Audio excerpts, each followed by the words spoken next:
For me, it's very much about like bodily experiences. They're very extreme, significant physical experiences that I'm curious about and that we all share. We were all born, everyone will die, and I think it's just very universal.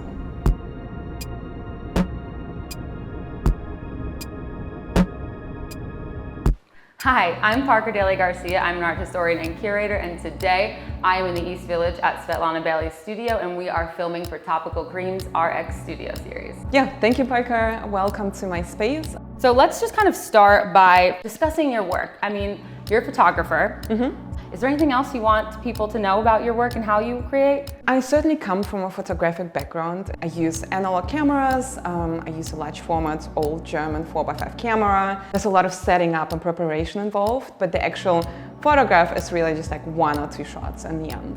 Right now, I do a lot of sculpture. So I sculpt, I cast myself, and then I use the molds, I create silicone molds, and then you also see kind of the mother molds here, and I put water inside the silicone molds and I create ice sculptures.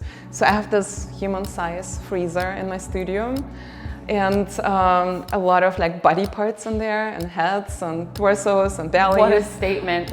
Yeah. And then I set them up on various glass plates and I let them melt. I let them melt into each other. Sometimes I put them back in the freezer. Sometimes they naturally kind of just join other body parts. But then I also like leaving it also up to nature. And I feel like this is kind of what happens in life. Like nature just takes over. It doesn't matter how much you try to control everything. Nature just has a life of its own. In looking at your work, the process is a big part, if not bigger than the final product in a way. Right. Something that I love about ice is that it has actually a life and it's constantly changing. And something I love about photography is that it has a very strong relationship to reality, but also delusion at the same time. And I use photography in a very straight way, but then at the same time, I create those, I call them in-camera collages because there's so many different parts that I add. I love playing with that kind of perception of reality. And something that actually attracted me to recreating myself out of ice is being able to step away from my body and actually look at myself from the outside. Is there any work that you're particularly excited about right now that you're creating? Yeah, so I recently cast my whole family and I just made the silicone molds. And how did that go? Working with your family, how was that? Everyone was very different. So my father was very comfortable. It's kind of, when the process is, you can't see, you can't hear, you can breathe, and there's no danger to it, but it feels like, you know, if your nostrils are closed, you're kind of in danger, even though you're not. My mom was very uncomfortable doing that. She said it was just such an experience that she would prefer not to repeat it. And our daughter, who was 5 at the time, she really wanted to. She's seen everyone being cast. She really wanted her own cast of her head, but she just could not do that. She thinks in 2 years she'll be ready. So we cast her hands and body parts, but not her head at this time. The next step is actually to set us all up on my glass plates and let my whole family melt into each other. And our children's presence will be through their body parts. I mean, it's kind of still very eerie, especially seeing my parents. I feel like it makes me kind of, they're just so real. Like, you know, even an ice piece, when I take it out, you can see every pore, every line. But then in ice, what makes it more comforting is because they instantly start to change. Right. Like the lines and pores that actually define this as a unique person, as a unique human being, disappears.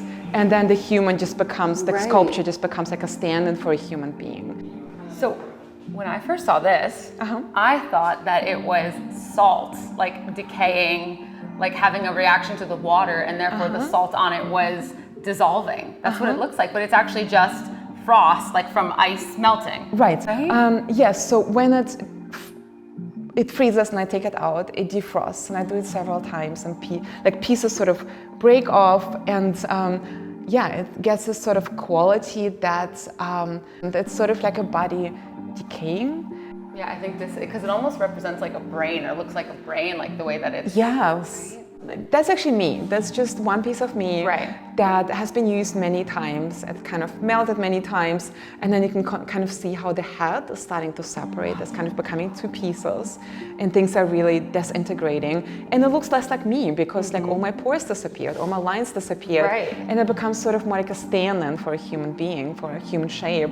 And even that is kind of disintegrating. Yeah, and it becomes, like you say, more like a mannequin. And then of course we have like the Sistine Chapel touch. Like, Yeah. This is like very art historical, and so I love that you did that too. That's so great. Yeah.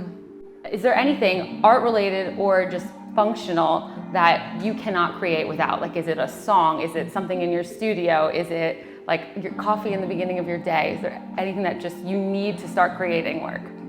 I love lights. I love lights, and I like it when it's actually quiet.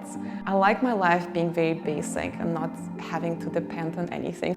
And kind of going off of that, so you don't listen to music in the studio, but what are you watching right now? I don't actually, we don't have a television, so I never had a television as an adult either. But thinking about like series, I grew up in the Soviet Union in Russia. I really remember the first series that actually entered the Soviet Union. And I don't know if you know it, it's Santa Barbara.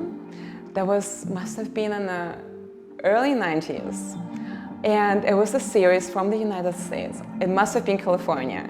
And I didn't even quite know that that was in the United States because I'm mainly Hispanic. I kind of assumed it's more like Latin America. And it was just this drama. It was all about affairs and lies and kind of like a very dramatic life. And that was the first soap opera type series that I've ever seen, I've ever heard about. And finally, we only had this tiny television. It was black and white. To switch channels, it was like really hard. You really have to like turn it. And it was just very memorable. It was like the visual taste of the West. What do you have going on? So in January 2024, I'm showing at Atami in Hovsepian, and I'll be showing this new body of work, which is very exciting. And then there's another show at Arterial in Sydney, and that's a gallery I've been showing with for the last 10 plus years. Well, Svetlana, thank you so much for sharing all this with me today. I'm excited to have been doing this for Topical Cream. Thank you, Parker, for the interviews. Thank you, Topical Cream, for making this happen.